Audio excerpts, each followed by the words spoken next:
Okay, today we're looking at these solar farms. We're in North Wales.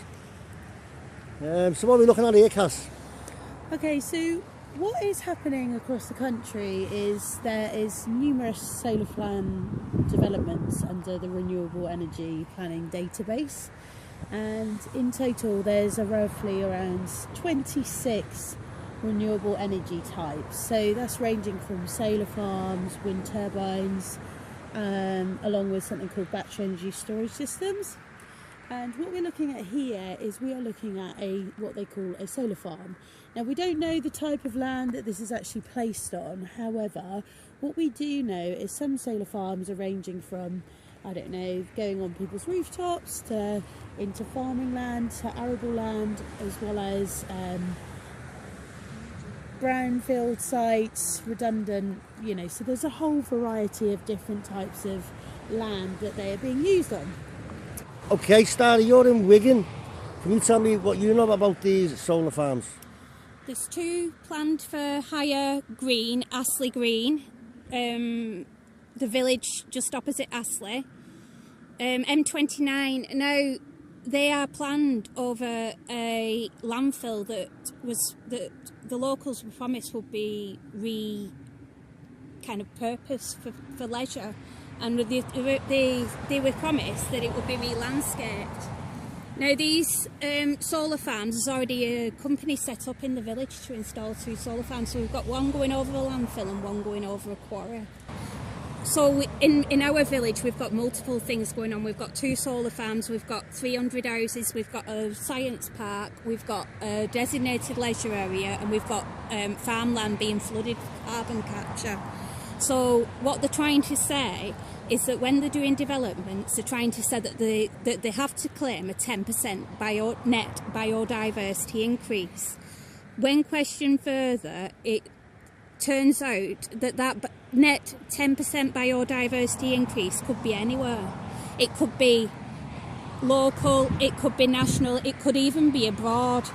The developer just gets a financial penalty if they do it further away from the site, but it's absolutely rubbish. They're killing the environment and trying to claim that they're doing a 10% biodiversity net increase, and we've got to prove otherwise.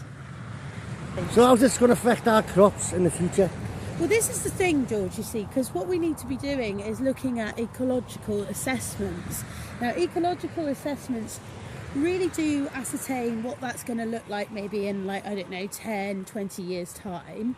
And what would happen is we would be assessing the environment, how would that impact wildlife, along with how would it also affect, the community overall, as well as, the land use itself. So if you think changing a land use could potentially change it permanently. So it's really kind of understanding what this could look like in 10 years' time. So they're saying sometimes solar panels, depending on the type of panel, can range from, they have a shelf life of about 10 years, maybe longer, up to 20 years. But it really is very variable situation. But the thing is here though, George, as well, is if we don't get enough sun, what happens to that electricity?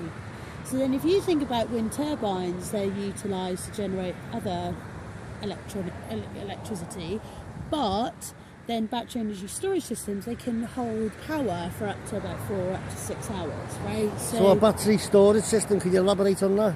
Yeah, so battery energy storage system is a lithium-ion container, and what happens from the overflow of electricity that's created in these solar farms, what then happens is then that if there's an oversupply of it, it then gets fed back to the battery energy storage system. So battery energy storage systems contain lithium-ion batteries, and they can house the electricity for I think there's a maximum of up to 4 up to 6 hours, depending on what it can contain.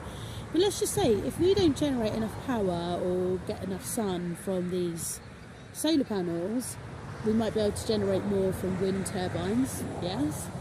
But what if we can't hold it for very long? What happens then is the question. You see what you found on your research regarding these solar panels? So yeah, so I saw something about Italy, and there was a storm that blew all the solar panels, and then it released like a toxic debris, which was also mercury, and this went into the land and it made it toxic. So in the future, if they wanted to use that land to grow food, then they're not going to be able to, because it's going to be filled with this toxic mercury, which is so bad. Yeah, so, and there's also been other incidents as well, where there's been, you know, they've been broken, there's been fires, there's been all sorts of things that have happened. So everything about these solar panels is really concerning, and they're covering lots of areas with it, but do we know enough about it? Does the general public know enough about it?